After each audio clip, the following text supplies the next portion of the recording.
Hello and welcome back to the Time-Space Visualiser.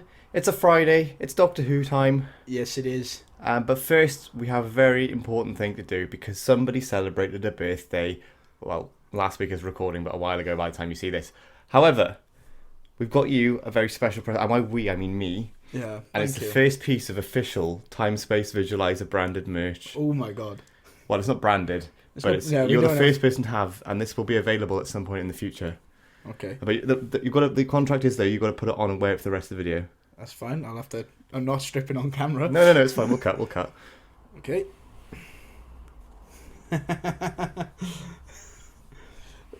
Oh, that's the wrong way round. It says my hero, Chris Chibnall. I don't know if the camera's picking that up. Oh. Go put it on then.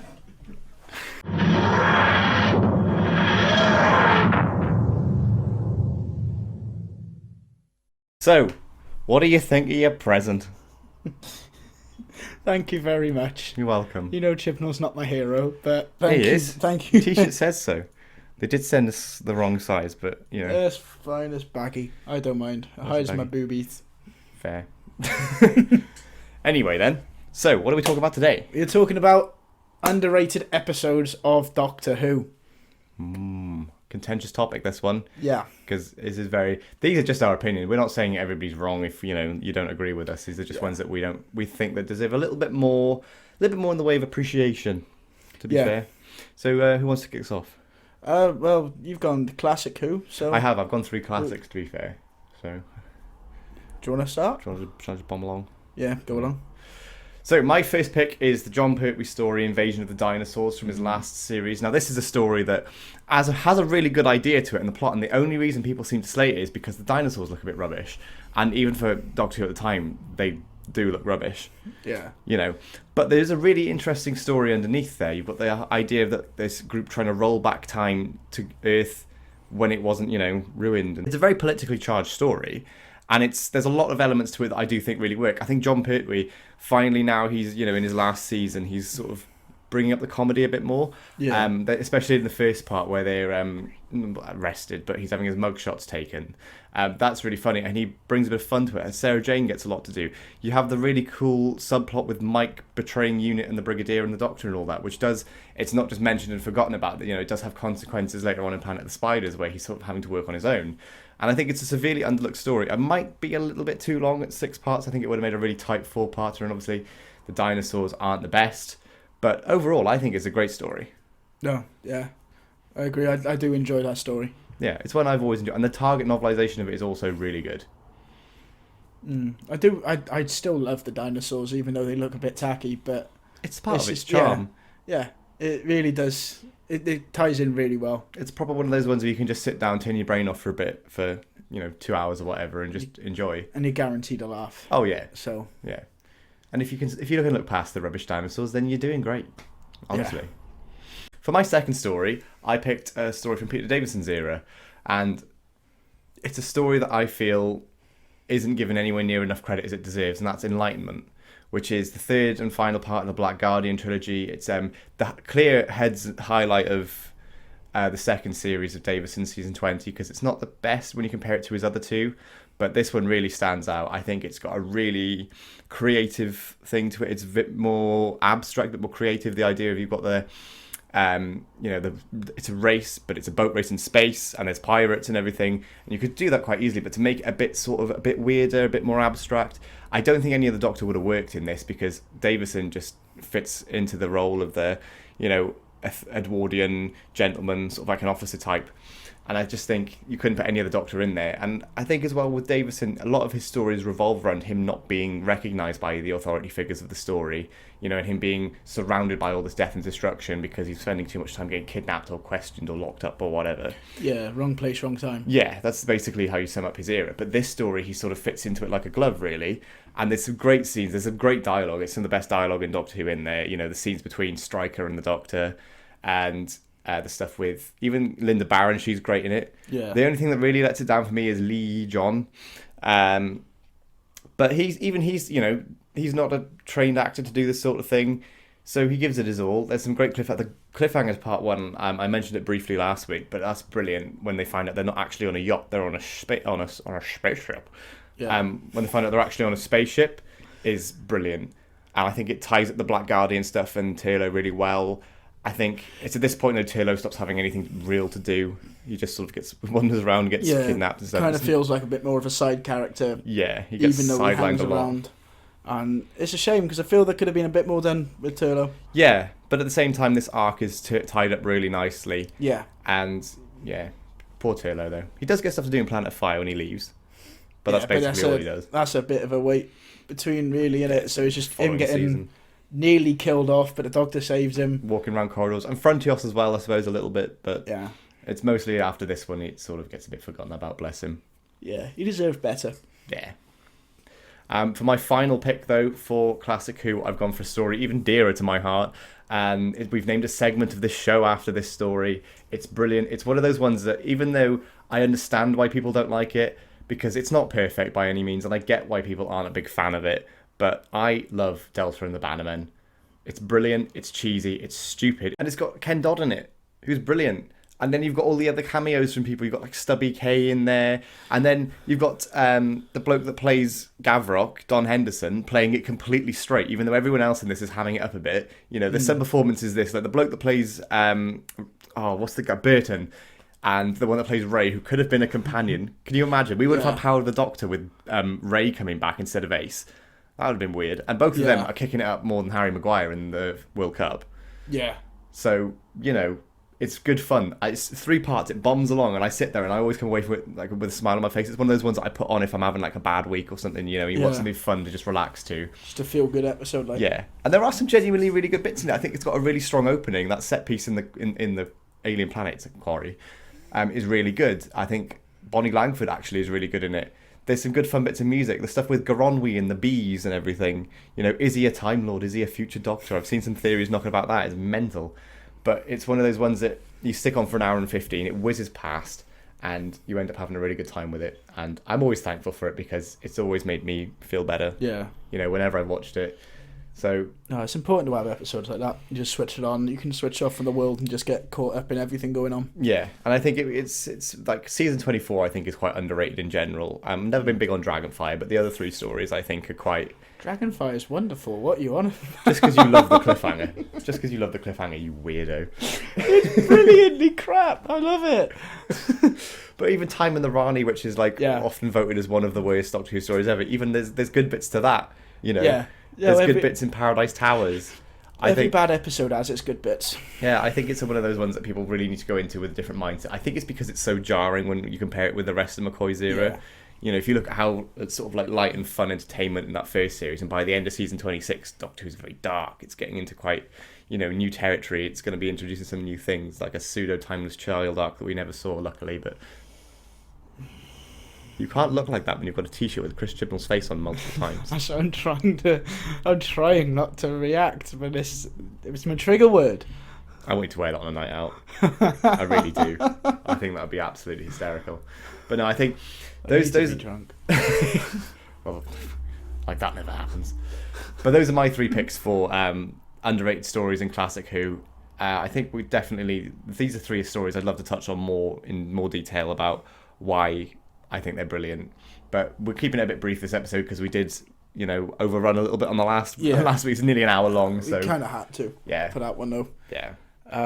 But those are my picks for Classic Who. So now over to Tom with New Who. So with New Who, I've gone for my first one, the first series of New Who with Christopher Eccleston, The Long Game.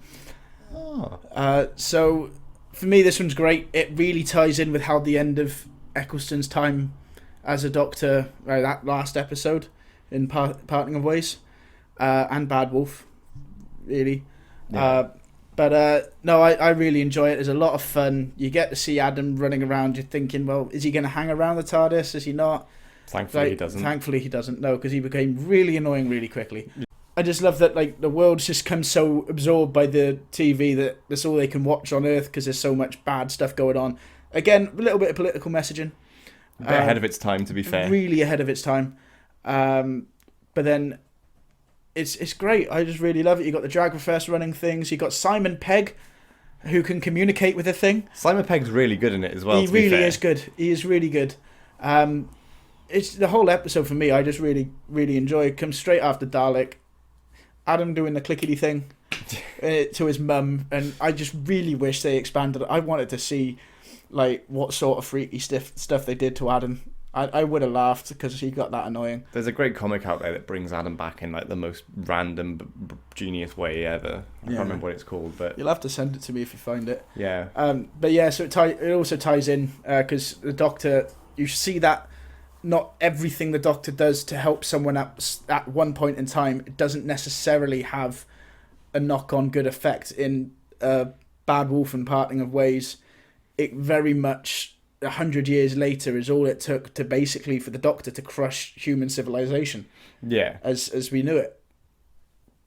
It does. It is a really interesting setup, and like because when you watch it at the time, I will admit, Long Game is probably the only episode from series 1 I don't rate as highly as the others. Yeah. There is that dip. I don't know what it is. I can't really put my finger on it. It does seem to drop off. It does drop the ball a tiny bit. I think in retrospect, when you look at it, it is basically there to be a prequel to the finale. Yeah. Because you watch it on its own and you think, it's all right. Like, I'm not saying it's bad by any means. It was There's enjoyable, definitely some brilliant but bits to it. It was following Dalek, Yeah. and that was a great episode. Exactly. So I feel if it was placed a bit further or a bit earlier than Dalek, and there was like something in between, maybe it might have shot up the rating, like people's ratings and stuff. That's what they did with Dalek, though, to be fair. That's why you have Daleks and slap bang in the middle. Yeah, because you got that mid-season surge of ratings, and then... Yeah, but I don't know. There's something about it that it does work. It's a very clever way of setting up the finale by having this very seemingly inconsequential episode that actually later on has a massive impact. Yeah. My second pick is the Shakespeare Code, David Tennant's second series as the Doctor. It's the second episode. He's taken Martha back in time. It's very, very good. I enjoyed it an awful lot. Yeah, there's bits of it I don't think that have aged particularly well. No. This sort of the current stuff climate, the way that Shakespeare originally speaks to Martha and the way the Doctor sort of brushes it off as, it's political correctness gone mad, where it's not really. You have brought your black companion to a time where she is going to be very out of place. Not to mention the fact that she's going to be feeling like that anyway because she's travelled hundreds of years into the past. And she's still wearing her clothes from the modern day, and it's just... Yeah. I think they handled the whole companion of, of a BMA background going into the past much better with Bill. Yeah. I think that was handled a lot more. An awful lot better. Because the Doctor he's there explaining that, history's a whitewash, whereas the minute the Doctor in Shakespeare Code is very much just like, oh, don't worry about it. Yeah, it's how they were. Yeah, not to mention that this is the first sort of occasion of him treating Martha like absolute garbage. Yeah. Which I got very fed up with. I love Series 3, but the way I like Martha. I think Martha's such an underrated character, an underrated companion. It's the fact that she was... It seemed like they were trying to kind of force a love story in. Well, they were sort of... It felt forced, but at the same time, it's like... It was almost like she's there just to remind everyone that Rose is gone rather than let her be her own character. And that's why I'm glad they gave her such a focus in the finale. Yeah. And she has a great exit. But I think the way that the Doctor treated her for the majority of the series... They have great moments, don't get me wrong. And, it definitely picked up after Daleks in Manhattan. And that, I think, in terms of how he treated her, he respected her a lot more. Even then, I think it's after Human Nature and Family of Blood, where he's had to trust her with all of these secrets to make sure that they're safe and everything. Yeah. And then obviously, then you get like a Doctor Light episode after that with Blink, and then we go into the three of them where Jack comes back. But yeah, I don't know. A Shakespeare Code is good though. I think there's some brilliant dialogue in there again in terms of like the Shakespearean stuff. It's a cool idea having these needing the power of words to get these aliens back home. No, I just loved how it fitted together. Yeah. I loved the spooky voodoo. Carrier Nights. It was really, really well done. Yeah, it's directed very well as well, to be fair. Obviously, as well, when we talk about this episode, we've got to be mindful of the fact who it was written by, and to clarify that he is an absolute piece of garbage. Is not welcome anywhere near Doctor Who as far as I'm concerned. His views on trans people and gender identity belong about 350,000 years ago in the Dark Ages. Yeah. So I'm kind of glad that he's not been involved since. People acted. There was a bit of a kick-off about him being dropped from a book, but quite frankly, you shouldn't be anywhere near Doctor Who with views like that. And God no, like it's obviously we stand with everyone on this channel. Yeah, it's like not only does it really upset a massive group of people that probably would enjoy or did enjoy Doctor Who up to that point. It's very damaging. It's damaging to the community. It's damaging to the show itself, and it really puts a bad light on the writer. You know, he's one person whose actions and behaviours we have absolutely no time for over here, and everybody's welcome here. It's a safe space. Yeah. I mean, look, he's wearing a Chris Chibnall t-shirt, to be fair, so, you know, everyone's welcome. Yeah, this happened. But no, going back to it, though, it's just such a... It is really good. You get Martha getting her second trip as well. You know she's going to be the full companion for the season, but like you kind of get that, oh, they might actually chop her off halfway through. Like she might get that one trip in the past, one trip in the future, and then boom, done, someone else. Yeah, I think that should have, because it takes like all the way basically till like just before 42, what comes before Lazarus Experiment. Yes. It takes all the way up to there for him to finally go, right, come with me. And I think you should have done that at the end of this episode. Yeah. You know, have that thing of, you know, tease the whole, oh, you're coming for one trip and that's it. And then you know what, why don't you come with me? Instead of, because he still plays, it's like, oh, well, we could have a look at the future as well. You know, and it's an interesting bit of drama, but I don't know. I don't really. Yeah, it was an interesting choice, I think we should say. Yeah, I think I would love to see Martha come back and just absolutely rinse the 14th Doctor. Yes, please. Please. You know, after all these like hundreds and thousands of years after he looked like that, but to her she's still the same, and she can be like, "Oi, you treated me like rubbish." Yeah, but no, go check it out if you like. Go check all of them out after this video if you want to watch it again after hearing what we said to see how you feel about it again. Yeah, because we're hoping it might kickstart that feeling of, oh, okay, it is actually quite a good episode. So my last one is from Peter Capaldi's season, I believe season 8, Kill the Moon. Yes. Yeah. So this one gets a lot of like, I have heard a lot of bad things about this one. But I feel it is still underrated. Your Doctor lands on the moon, and despite nearly dying horrible ways, they discover that the moon is actually an egg for alien species. And obviously the moon is important to the Earth. It controls the tides and everything. Without it, we'd probably be in a bad shape right now. We'd probably be swimming with the fishies. Yeah, but at this point, there's issues with it. It's causing, you know, these fluctuations back on Earth, and that's why it's causing issues. It's causing everything to rise. So they've been kind of going up to have a look and see what they can do, but they discover that it's actually an egg. So now they've got that decision to make: destroy the creature that could destroy the Earth, or might go off and be harmless, or let it hatch and see what happens. Yeah, and I think it's very interesting in terms of like it's a pro-life metaphor at the end of the day. Yeah. Pro-life, pro-choice. That debate done within a Doctor Who episode. But it's just handled very strangely, because it's sort of giving the message of we should kill it. It's basically before the reveal at the end. It basically has them going, yeah, we should kill it, and it sort of comes across as an anti-abortion message, which I always found a bit weird. Yeah. I think there's good parts to it. Until I'd say the first act of the episode is very good. I cannot stand Courtney Woods for the life of me. No, she was a pain. What a pointless... Right, have her in the caretaker, sure, but don't bring her in for another episode. If you're going to have the episode set in school, yeah, well, sure. But there was absolutely no reason. She never appears again. She's never even mentioned again, I think, apart from in passing. Yeah. You know, there is no reason for her to be there, other than for Clara and the scientist to have someone else to bounce off when the Doctor just ups and leaves. Yeah, but I think the end scene between him and Clara is one of them. Like, it's a brilliant two-hand. It's Jenna Coleman's, I think, probably her best scene on the whole show. Yeah, which is, you know, quite an appreciative thing for me to say, because I can't stand Clara really either. No. But I can't fault the actor's ability in this, and I think it's brilliant. The Doctor makes a good point of like, well, I was giving you the choice. I was helping you make your own decision, and Clara's like, well, no, you're making me scared. I was scared, and didn't know what to do. What if we got it wrong and all that? Yeah, it's like one of those, you kind of have to, if you're in that situation, you've got to choose one way or the other. And they're both going to be scary, but you've got to take that leap of faith and just hold to your own guns and knowing that you made the right decision. It worked out for him in the end, but it's nice to see the Doctor's slightly starting to step back from saving everyone from everything at the first attempt.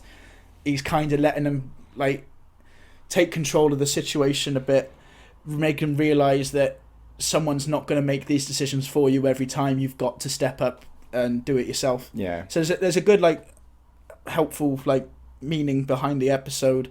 There's some good, really good points that translate really well to life in general. There's some good ideas put behind it, but for me personally, I just find the attempted subtle anti-life, anti-abortion message, whatever, is just a bit too forced for the story. I mean, you could still do the same story, but I think it's the way they're talking about killing a baby and everything. It's a bit on the nose. It is a bit. They could have done it a lot more. It used to be I so just remembered subtly. as well the bit where Clara's saying to people to vote by turning their lights off, and she's at the little window with the binoculars. I always thought that was stupid. It was funny. It was stupid. But it could have been done a lot more subtly. They used to do that quite a bit. Like, you'd have the same message, it would just come through less on the nose, which could have been done, but I still really enjoyed the episode. I thought it did what it needed to do. It was a filler episode, effectively, in terms of the whole story of it. It is, but at the same time, it does... It works towards the Doctor's arc. They're trying to do this thing with the 12th Doctor. Is he a good man? Because obviously no other Doctor, apart from maybe the 6th Doctor, and even then, would have left Clara there to figure out on her own. It's very much contributing to that arc when he realised at the end that he's the Doctor and all that. And it sets up the whole thing with the Doctor potentially leaving, the Doctor and Clara parting ways and stuff, and then it brings in the whole her double life with Danny, because I think she has that call with him at the end, and then we see her on the phone go, yeah, this is the last time now, last trip, and it happens again and again. And again. So when do you get off? Yeah. But no, it was, I thoroughly enjoyed it. And I think if Clara was going to leave, I think that would be a great way to do it. The end of the climax of this episode, going, no, I'm not having this because you put me in a situation where I was scared.